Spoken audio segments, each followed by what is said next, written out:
বঙ্গোপসাগরে অবৈধ trolling boat সহ ৩৭ জেলে আটক, অভিযান কোস্টগার্ডের। বাগেরহাট থেকে রবি ডাকুয়ার পাঠানো প্রতিবেদন, ভিডিও চিত্র নিয়ে বিস্তারিত। বঙ্গোপসাগরে অবৈধভাবে মাছ ধরার সময় ৩টি ট্রলিং বোট সহ ৩৭ জন জেলেকে আটক করেছে কোস্টগার্ড।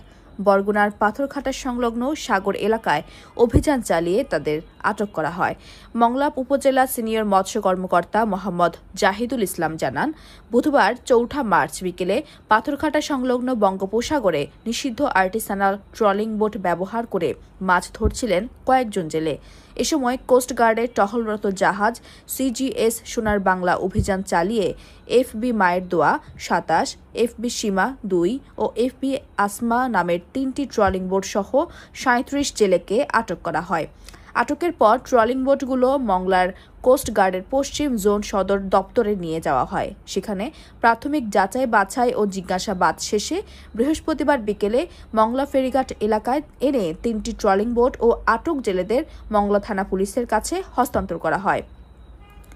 মৎস্য কর্মকর্তা জাহিদুল ইসলাম আরও জানান, আটক ট্রলিং বোট থেকে মাছের বিষয়ে আদালতের নির্দেশনা অনুযায়ী পরবর্তী আইনগত ব্যবস্থা নেওয়া হবে। আদালতের নির্দেশ পেলে মাছগুলো নিলামে বিক্রি করা হতে পারে অথবা স্থানীয় এতিমখানায় বিতরণ করা হতে পারে।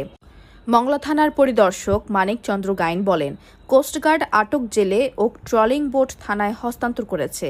আইনি প্রক্রিয়া সম্পন্ন করে শুক্রবার তাদের আদালতের মাধ্যমে জেল হাজতে পাঠানোর প্রস্তুতি চলছে।